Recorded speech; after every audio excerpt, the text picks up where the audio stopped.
What's up, guys? It is Maxwell, and I am bringing you another all-German war today. J off against Kornfeld, and as you can see, 80 to 80 stars, so quite a close and very exciting war towards the end.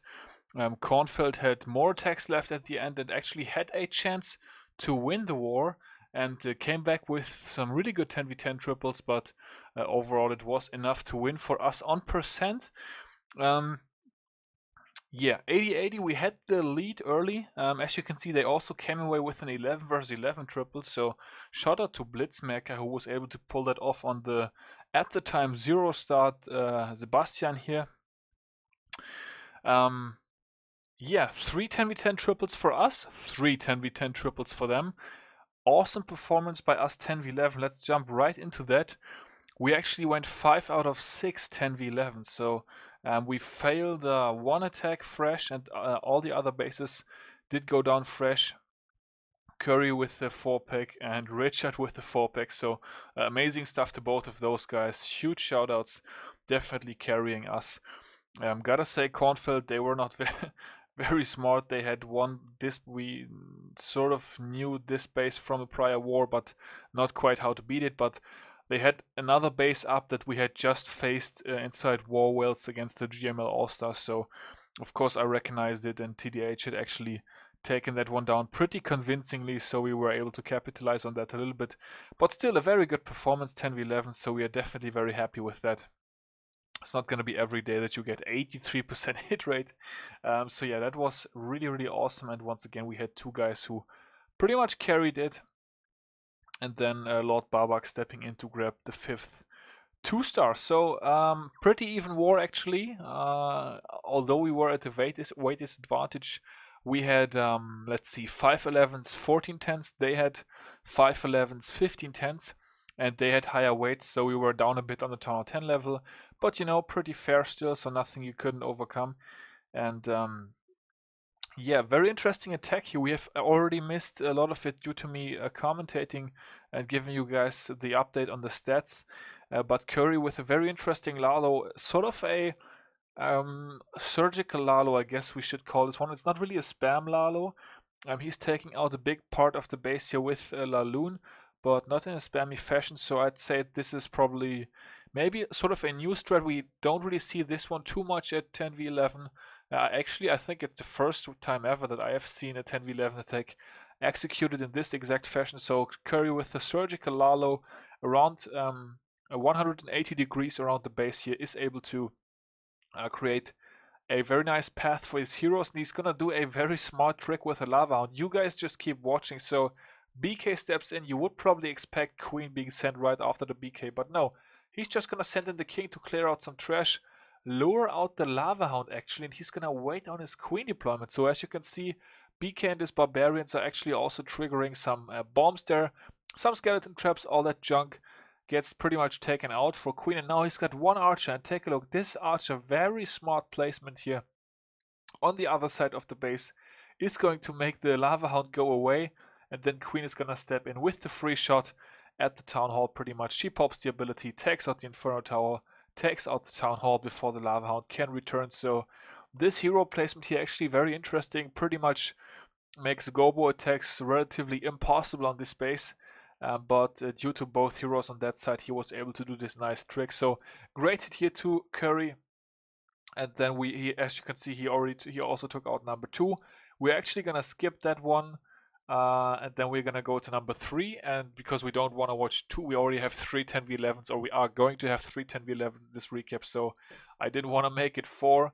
I still want to show the 10v10 triples as well, and a couple of sexy Town Hall 9 hits. So Chilla here is of course Richard, so he is coming in with dragons, as he likes to do at Town Hall 10 versus 11. He uses dragons quite a lot, pretty much whenever it's possible. He's really consistent with dragons, and just like last war inside the random this week, he was able to get a nice fresh 4-pack here, which is of course so valuable and so helpful for any clan. So yeah, starts things off with the Queen behind the Golem here, just to funnel some trash away, sort of create this one half of the funnel. He doesn't get the air defense. You would think maybe he should have broken in there and gotten the air defense, but he actually wants to break in over here on this other side for his bowlers to be able to grab that air defense over there.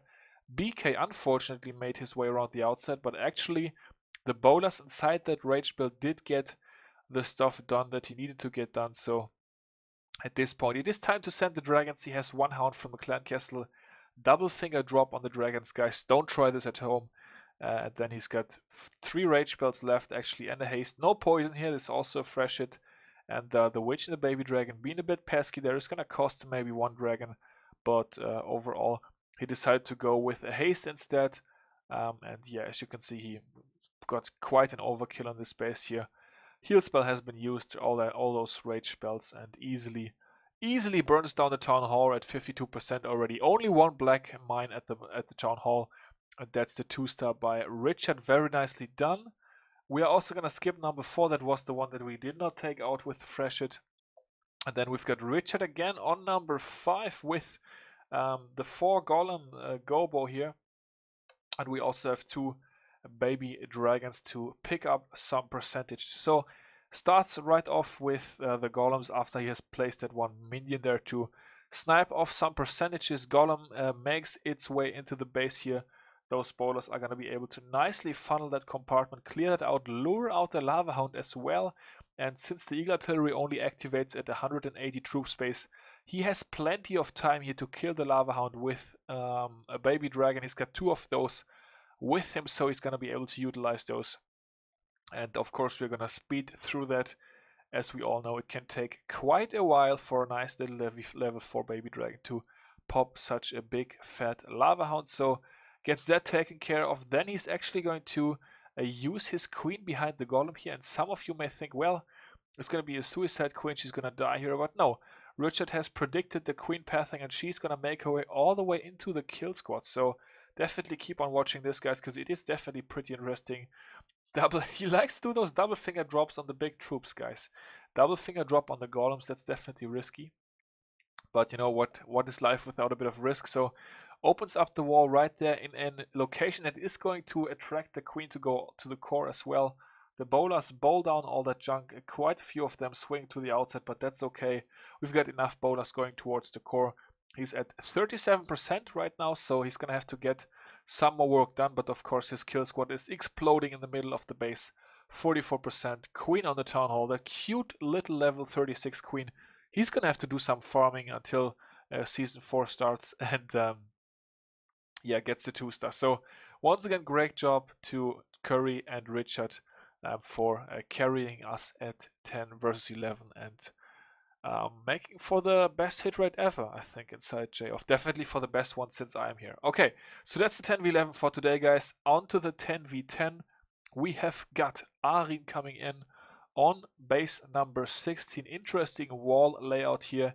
And he's going to bring 35 balloons. So Mice would be proud. Mice, I don't know if you're watching, but if you are, it's not quite your 38 balloons, but 35. So definitely pretty cool as well. Hashtag how many loons or 99 balloons or whatever. How many can you bring? And yeah, cool suicide here. Gets that elixir storage funnel with the wizard. Triggers the mini bomb. The queen is easily gonna snag herself 2 air defenses. And then actually also gonna get a archer tower out of the way. It's got 1 more warbreaker just for some distraction / damage on the arch tower there. The queen ability is actually gonna be able to deal with enemy BK as well, which is definitely helpful. The barbarian king can be pesky towards the end of Lalo attacks when the loons have to chase him around for a long time. Very good that the loons were able to take out the bomb tower so quickly, because that way the queen did get a bit more damage onto her by the skeletons. The ground expo though, or those not ground targeting expo I guess, but those expos that were so close there, they did kill quite a few skeletons. Expos are very good at killing skeleton spells, so you definitely want to watch out for that when you use skeleton spells, guys. Queen's still alive, but we have a hound still alive as well, so those lava pups should be able to do some work onto the hound. Got minions coming in as well to help out with the queen kill. A little bit of desperation here trying to help out, but it is gonna be enough with that heal spell The loons are going to be able to make their way throughout the rest of these defenses. Queen is going to get a couple more out of the way, but we still have a Lava Hound, of course. And yeah, overall, the Queen is not going to be able to hold her own. So many Lava Pups, so many balloons, and no defenses left. So she is finally going to go down, and then the Kornfeld clan castle is also going to fall. Good job to Arin. 3 numbers down, we have got Rylon. Did I say that right? I'm not quite sure. Anyways, we have got a Queen Charge, Lalo. This one is Jojo actually, so yeah, let's see how he took care of this one. A little bit lower weighted base, of course, that definitely makes it a little bit easier, although the point defense is fairly upgraded, so the Queen Charge is not really that much easier than it would be on a maxed out base, and he is going to be doing one anyways, but the Inferno is only level 2, is definitely going to take some pressure off the loons, which he's going to use a little bit later. First up, we've got a poison spell that is enough to take out the enemy Barbarian King with only 1 point defense locked onto his Queen. Queen is going to heal back up, and she is going to get her first rage spell soon here whenever she goes through a storage. There we go. Enemy Queen engaging definitely demands a rage spell. Queen actually gets very close to dying here, so Yo-Yo with the balls of steel, not triggering the ability yet. Gets the cannon down. In comes the BK to do some tanking for the wall breakers, and of course also for the Queen. Taking some damage off Queen definitely never hurts. Perfect wall break. And we've got one of those ugly new level 7 golems coming out of the clan castle. Those really look like they have 8s, guys. I don't know what Supercell were thinking with that. I'm definitely gonna take a while to get used to them. I think the level 6 golems looked pretty cool when they came out, but this is just horrendous. I'm not quite sure what to say about that, other than the stuff that I already said, of course. But yeah, let's see. So comes in with the Lalo now from 6 to 3 o'clock. Is going to charge an Inferno Tower out of this base. Queen ability, there we go. So gets the Inferno Tower taken care of nicely. Second to last rage spell is going to be used for the beginning of his Lalo. That is going to take out the second Inferno Tower. Skeleton traps are set to air, but that is actually not going to be able to stop the balloons, as the lava pups inside the rage spell were just able to overwhelm those balloons, overwhelm those air skeletons, of course. At least that first air skeleton trap. And yeah, that looks pretty funny. The hasted lava pups, they definitely have a very cool color to them. Queen goes down, but it's of course more than enough to clean up the remainder of this base. Also the air skeleton traps are gonna get harassed a little bit, and that's gonna be that one. So good job to Yo-Yo. Going down one, we've got Lord Barbak on base number 20 with some dragons. So guys, we've got dragons at Town Hall 10. We've got dragons at Town Hall 10 versus 11. Once again, this recap pretty much has it all, so definitely happy about that. Once again, the base a little bit lower weighted, but we see level 3 Inferno Towers, so different builds out there give you a lot of variety, and that's definitely something cool. But yeah, I don't know if it's that good to upgrade the Inferno Towers and not much of the point defense. I don't know, it's everybody can have their own opinion, of course. But yeah, let's watch this one and see how he does with his kill squad.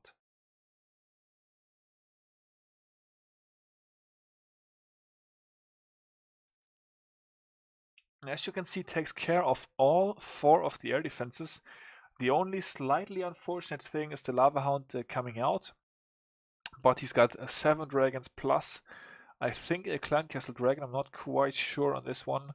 I saw several attacks with dragons this war, so let's see. He's gonna wait for his ground troops to peter out, just so that he's gonna be able to use the archer to pull the Lava Hound away. And the dragons are now working. Archer should be placed soon, I think, maybe, hopefully. Right call? Yes, there we go. Archer goes down at the bottom, lures the Hound away from the dragons, and yes, we see the maxed dragon from the Clan Castle coming out. Those look so sexy. That's also part of the reason why I like dipping so much with dragons, because they just look cool. No, of course, it's all about the success in the dips. It's not about looking good. So comes in with those balloons here, takes out that archer tower, very nicely done. Still a bunch of dragons left alive. They're gonna deal with the air skeletons, no problem whatsoever. Last rage spell goes down to take out the second inferno tower, as well as the Tesla. The dragons around the outside are working as well. They are soon gonna be able to deal with the archer tower. That rage spell was so well placed. It even takes care of that wizard tower and Tesla for him. And a bunch of dragons still left alive. And that archer was so smart, guys. Take a look, that lured it away. And can we please appreciate 6 dragons alive at the end of this attack. Great hit by Lord Barbak. And that leaves us with 2 9v9 attacks. First up, Yo-Yo coming in. Princess Angel on base number 22. We see a Clan Castle Lava Hound. He has got 5 healers with him. For a moment I thought he might do the archer healer trick on the lava hound and just use 4 healers for his queen walk, but no, he's just gonna burn through the lava hound here and use all the healers for the queen walk. So while he's killing the lava hound, he uses some early cleanup, as you guys may or may not have seen. Couple of wizards coming in right there, partially for the cleanup and partially also for the funnel, admittedly, but it's definitely a good idea to get some little troops down while you take care of a lava hound, as you just have so much time to do other things while you kill the lava hound. So the goal is to break into this compartment here. BK is helping out, setting the funnel. He has skipped the corner hut just because he needed to target that BK perfectly. Uses 3 wall breakers right away, opens up that section, has got 5 wall breakers left. Not sure why he didn't use a test wall breaker, but you know, stuff like that just happens in the heat of battle. Now these 3 wall breakers, or it was 4 I think because of the expo, that I understand because there's not very often mini bombs in the middle of the base. Although Kornfeld, they have some trolley town line bases. Let me tell you, I actually failed one of my, I did 2 fresh hits this time around. I failed one of my 2 fresh hits because they had some troll black mines around the outside and I did a queen walk. So definitely not very nice to fresh hit the bases of Kornfeld, but yeah, in any case, so Yo-Yo coming in here with the Lalo, of course, something that he does so well, and takes out the 3 to 12 o'clock side of the base, just like that. A bunch of rage spells down, bunch of minions also, so I guess we can call this sort of a TDH variation. 2 more haste spells left, gonna be able to definitely swag the last one, and yeah, I think he could have also, yeah, of course, he could have swagged the second to last one as well. So quite a sexy attack here by Yo-Yo. Queen Charge Lalo is so cool at Town Online. It looks really good. Actually skipped the corner hut, so a little bit, little less style points than we usually see from him. But yeah, last attack for today is actually going to be my own one here with 37 Hawks. I just thought it was pretty funny to show that off. So fresh hit here. This started off with 1 Valkyrie. I just had a couple of Valkyries to support my heroes in case there were going to be any fancy ground skelly traps or something. Actually, my original plan was to see if there was a lava hound in the clan castle, and then if it was a hound, place my queen elsewhere. But in the heat of battle, I just kind of plopped down my queen, and whenever I saw the lava hound coming out, I was like, oh shit, and then I was like, oh well, I guess we're just gonna go with it and kill the hound and see what else we can get. Actually ended up not getting too much after, as the archer tower here also focused on my queen, so I had to pop the ability pretty quickly. Actually tried to have those 3 lava pups come over to my queen, which thankfully they did, and then it is a massive hawk assault, of course. 43 hawk riders. I decided to start off with my maxed hawks from the clan castle right away. So those are going to be making their way towards the core. First heal spell right on the Tesla farm there. Definitely a very good heal spell. And the giant bomb on the outside against the witch slap attack also, of course, helped me out. Didn't really hurt any of my hawks. Next heal spell down right in the core, was actually able to heal through all of that junk. Decided to just use another heal spell there because there was 2 wizard towers. Poison spell to take care of the skeleton traps and slow down the enemy barbarian king. Worked out sort of okay, I guess. I kind of missed most of the skeletons there. Well, I caught them for a little bit of time, but they didn't actually die, so also no good style points for me. But as you can see, 127 Hawk Riders left at the end of this attack was definitely enough to kill this base. Cleanup with mass hawk attacks can take a while, but as you can see, I like to use quite a few little troops here for the cleanup, so I always have a lot of cleanup compared to other Town Hall Knights. So didn't take too long for me, had a bunch of time left. This one went very smooth with that accessible enemy queen and clan castle and bomb tower as well, actually. So yeah, that was that one. That is gonna bring us to the stats for this war, guys. I have them pulled up here for me to read them out to you. So 11 versus 11, Kornfeld going 1 out of 2 attempts. 10v10, we had 3, they had 3. 9v9, poor war from us. Pretty good war from them. 3 dip fails for us, 3 dip fails for them, so equal on that department as well. And yeah, we had an awesome war, 10v11, as I already mentioned, and they ended up 2-starring / 3-starring 2 of our 11s with their 11. So yeah, guys, great war. GG to Kornfeld, shout out to them. Best of luck in their premiere war this weekend. That is also why you are gonna see this recap uploaded late. And yeah, until the next one, I will see you all later. Peace out.